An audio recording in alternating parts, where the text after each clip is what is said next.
5.3 মাত্রার ভূমিকম্প মিয়ানমার কেন কেঁপে উঠল? বাংলাদেশে 5.7 মাত্রার কম্পনের পর আবারও ভূকম্পন, এর কি কোনো সম্পর্ক আছে? আজকের ভূমিকম্পের উৎস কোথায়?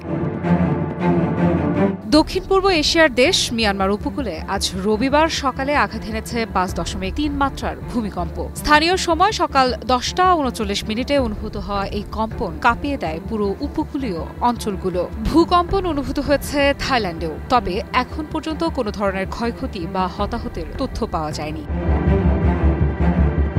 যুক্তরাষ্ট্রের ভূতাত্ত্বিক জরিপ সংস্থা USGS জানাচ্ছে, এই ভূমিকম্পের উৎপত্তিস্থল ছিল দাওয়ি শহরের দক্ষিণ পশ্চিমে 267 কিলোমিটার দূরে, ভূপৃষ্ঠের মাত্র 10 কিলোমিটার গভীরে। অগভীর ভূমিকম্প সাধারণত বেশি অনুভূত হয়, তবে এক্ষেত্রে বড় ধরনের কোনো ক্ষতি হয়নি।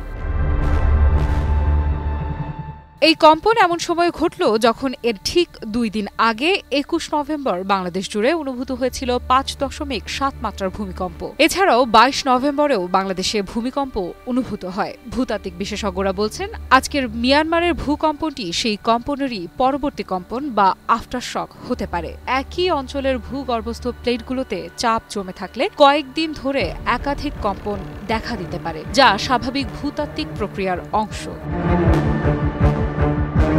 দক্ষিণ পূর্ব এশিয়ার ভূকম্পন সংবেদনশীল অঞ্চলে এই ধরনের মাঝারি মাত্রার কম্পন নতুন নয়, কিন্তু বাংলাদেশ, ভারত, মিয়ানমার ও থাইল্যান্ড জুড়ে একই সপ্তাহে একাধিক কম্পন বিশেষ নজর কাটছে। বিশেষজ্ঞদের মতে, প্লেটের চাপ ঠিক কোন দিকে সরে যাচ্ছে তা আগামী কয়েকদিনের ভূমিকম্প কার্যকলাপ পর্যবেক্ষণেই পরিষ্কার হবে।